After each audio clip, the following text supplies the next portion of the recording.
Hi there. Welcome to my pretend cooking show. My name is Dina Mitchell and this is my kitchen. Prego. Pasta Frolla, in English, shortbread crust. I call it the best crust I've ever tried. And that is exactly what my friends say every single time I use this crust in a pie, in a tart, even in a quiche.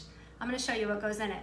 Basically, 00 flour, sugar, unsalted butter, half a lemon zested, 2 yolks, 1 whole egg, a touch of salt, and maybe some vanilla. And if you want it to be puffy, a half a teaspoon of baking soda.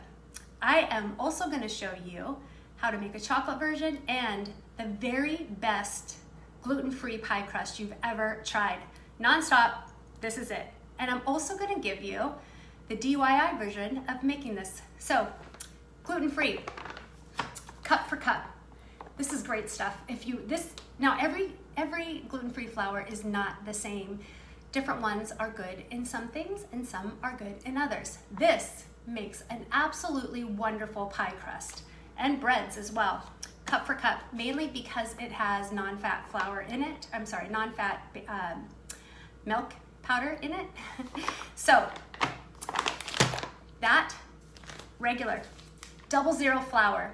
And this is what you're gonna find in a lot of your pizzas and all over Italy. And this is mainly why the people who are gluten intolerable, not celiac, but gluten intolerant, can say that they rarely have a reaction when they go to Italy, at least not until a long time, from eating Italian food, because this flour is ground down ultra fine. So it makes a great pie crust. Sugar, unsalted butter, and eggs. So let's get started. I'm going to do the regular version. I have 375 grams or 2.5 cups of 00 flour. And that's Caputo, by the way. I ordered that on Amazon. Oh, did I say the gluten-free flour? You can also order on Amazon or Walmart. 150 grams of sugar or 3/4 cup. I am just going to give that a quick whisk, just to incorporate that, make sure it's all in there. Easy. And the eggs, I'm going to get that out of the way now. So I need 2 yolks. I'm going to go for the yolks first, since they're the hardest. Oh, get in there. Good. Barely made it. The first time I tried this pie crust, I was like, what? And I didn't know how to make it at the time, but I had to figure it out because it's so good. And every time I've made it, I'm telling you, my friends just brag. I made it the other day, as a matter of fact. Now 1 whole egg for my neighbors in a quiche, and they must have sent me 3 texts later talking about the crust because it's that good. And that's what you want in your pumpkin pie, in your apple pie, all pies, in your quiche, in your tart. Okay. I'm going to give this a quick whisk, just so it's ready. I'm not going to incorporate it now because what I'm going to do is I'm going to mix the flour and the unsalted butter first.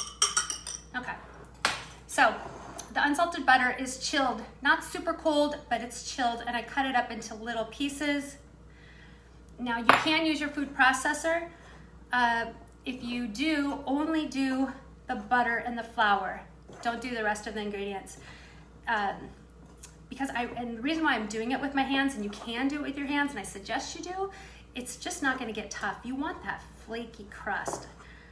And this is gonna give it to you, and it's just so great. And I'm just kind of incorporating the butter.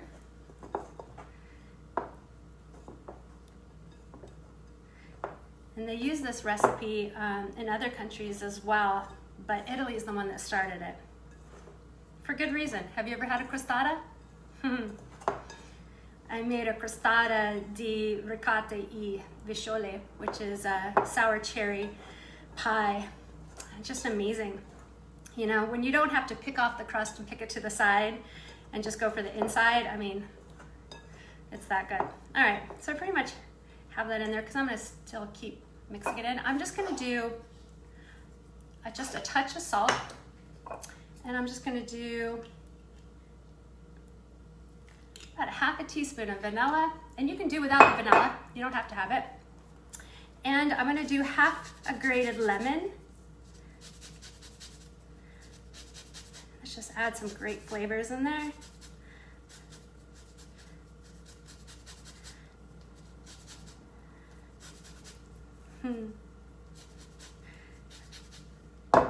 And you can make this up to 24 hours in advance and keep it in your refrigerator. Just take it out about a half hour before, not too soon. I mean, you want it cold so it holds it together and doesn't get sticky. If it does get sticky, throw it back in the refrigerator and try again. All right, and the eggs. So 1 whole egg and 2 yolks. And again, mix with your hands. And this part you never want to put in the food processor. You just want it to be flaky. And it really doesn't take long. You're just mixing to incorporate it and knead it for a few minutes until it's soft. You'll know. And then we'll cover it with saran wrap and put it in the fridge. Chocolate version, super yum. Substitute a 1/4 cup of the flour with a 1/4 cup of unsweetened dark chocolate, and now you have a chocolate crust. And could you imagine that with a pumpkin pie, chocolate pumpkin pie? Chocolate, anything really. But this crust alone is so good. So it's pretty much coming together. I'm just gonna keep pressing on it and fold it over.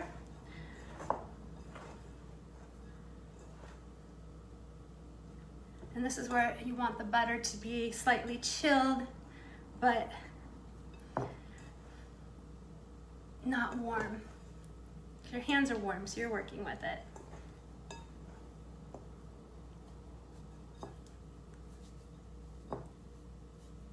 And you'll know if it's too warm if it totally sticks to your hands. And at that point, just put it back in the fridge. I'm almost there.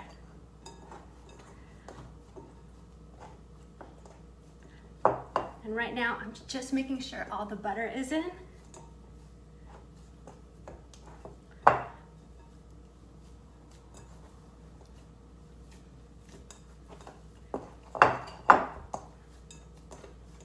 And it really is.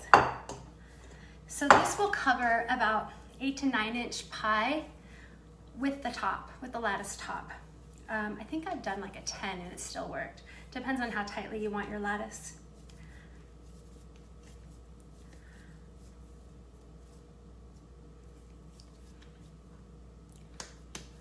I made dough. All right, I'm gonna wrap it in plastic, put it in the fridge for 30 minutes before you work with it, or 24 hours. And just to kind of show you, this is what I made it earlier, it's still hot. This is my crostata di ricotta e bisciotte, sour cherry pie.